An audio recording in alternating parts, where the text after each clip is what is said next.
Any questions so far? Okay. All right, let's continue. Number 4. Humans have gotten smarter over the centuries. And one thing that you will learn in this class is that's not true. Humans have always been smart, but we've expressed our intelligence in different ways. So primitive cultures, they express themselves through art. They had better memories, they were more sensitive, and they were more resilient than we are. So why are we taught that we're smarter? The answer is confirmation bias, because everyone likes to believe that we're smarter than the people who came before us. Okay? So now let me give you an example of how smart they were. So let's just say that you have a boat and you want to navigate the Pacific. Okay? That's very hard to do, and you usually need a computer. Why? Because there's so much information that you need to process in order to navigate the ocean. Okay, so let's go over some of the information. All right, so these are the Polynesian people. What's amazing about them is they settled the entire Pacific. Wherever there's an island, they had a settlement. And this is a testament to our desire to explore the world, okay? What is fascinating is how they did this, because if I were to put you in a boat in the Pacific, you'll probably die, okay? And that's true for most people. So the question then is, how do they navigate the Pacific? Well, what they did was this. They built boats that allow them to navigate Pacific. But as you can see, these are not large boats, okay? So they had to get to an island fairly quickly. So what they needed to do was read the stars. So in their heads, they were able to map out the stars, and from the stars, figure out exactly where they were. They also had to memorize oceanic currents, okay? How the oceans were moving in order to better navigate the ocean. Also, every island has its own distinct oceanic ecosystem, okay? So there's so much information that they have to take in. They have to look at the wind. They have to look at the oceanic currents. They have to look at the stars. And that's why we have computers to do this for us today. But back then, they didn't have computers. So they had to do this all in their heads, okay? And they had some maps that helped them, okay? So this is a map of the stars, and this is a map of the oceanic currents. But they were all doing this in their head. And what's really amazing is, while they were out in sea, they couldn't sleep. Okay? They had to keep track of all this information to know exactly where they were. If they fell asleep, the navigator fell asleep, they got lost, and then they died. Okay? That's the power of the human imagination. Okay, last myth. We evolved from apes. And the truth is that we are imaginative and we can choose our own evolution. Okay? So, you're taught in school about the theory of evolution, how we evolved from apes. And maybe our bodies evolved from apes, but our minds did not. Our minds come from somewhere else. Okay? So, why are you taught we evolved from apes? It's to justify the power hierarchy, okay? Right? The people in charge are just stronger and better and more fit than we are. All right. So having reviewed last class, let's now talk about the religious imagination, okay? So this is the pyramids.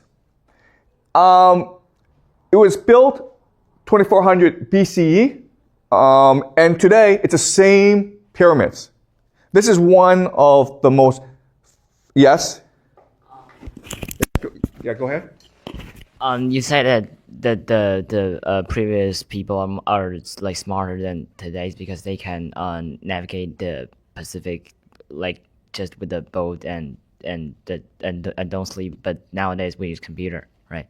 But I think that nowadays we use computer is not because that we cannot navigate the ocean just by a boat and human is because this matter is we could get more precise and accurate information.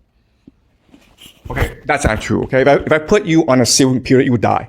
It's that simple, okay? The computer's not going to help you navigate the ocean, okay? All right, so these are the pyramids, okay? And there's a great mystery as to how these pyramids were built.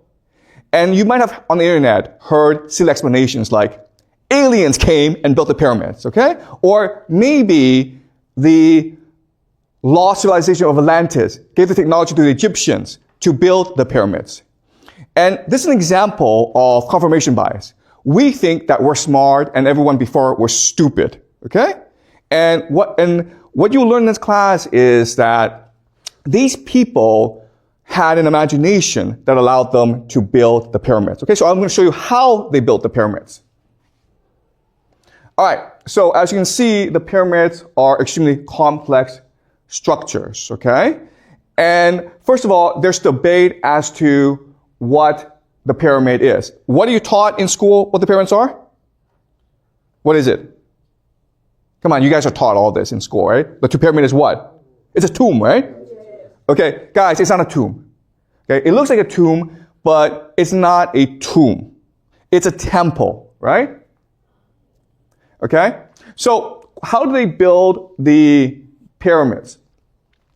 So, what happened was that they didn't have blueprints, they didn't have computers, but they had the imagination. So they could see the building of the pyramid in their heads. And what they did was, they actually built it from the inside out. Okay? Alright? So, again, it's hard for us to imagine that they would do this because it's like, wait, you don't have a pen, so you couldn't write it down. You don't have a computer, so you can process all the information. They did it all in their heads. And that's the power of the human imagination. Okay? Alright. And as you can see, it was a massive undertaking. Huge organization. It took about 20 years and lots of people. And then the question then is, how were they able to organize in such a manner? And the answer again is empathy, the imagination. Someone had a vision. And this vision was so compelling that everyone knew exactly what part to play. Okay? Also, what's really important is that in school, you're taught that the pyramids were built because the pharaoh is God, and there's a tomb for the pharaoh, okay? That's really insulting to the Egyptian people. Like all cultures, the pharaoh wanted what's best for his people, okay? So the pharaoh would, in his lifetime, undertake a lot of public works projects, okay, including canals. Okay, so the pyramids were just a public works project, a temple. What's amazing about the pyramids is that we could not do the pyramids today. Okay? Back to your point. We have computers. Guess what? We have